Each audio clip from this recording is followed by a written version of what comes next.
Good afternoon. May baby boy kami. Si baby Jayden. Ayan oh. Ang cute ng baby nila. Dilat na dilat ang mata. Ayan. Congratulations. Ayan si baby. Ayan.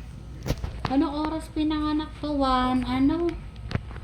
Kalimutan ko yung ano mo 1:42 PM. Ayan o, baby boy. 3.2 kilos si baby. Ayan. Dilat na dilat ang mata ng mga baby ngayon. Oh? Bagong labas pa lang ni baby, dilat na ang mata. Ayan, yung nakikita yung parang ano sa mata niya, ano yan, yung vitamin, eye ointment sa mata para hindi ma-infect yung mata ni baby. Ayan. Congratulations, mommy and baby. Ayan si mommy. Maki! Congratulations!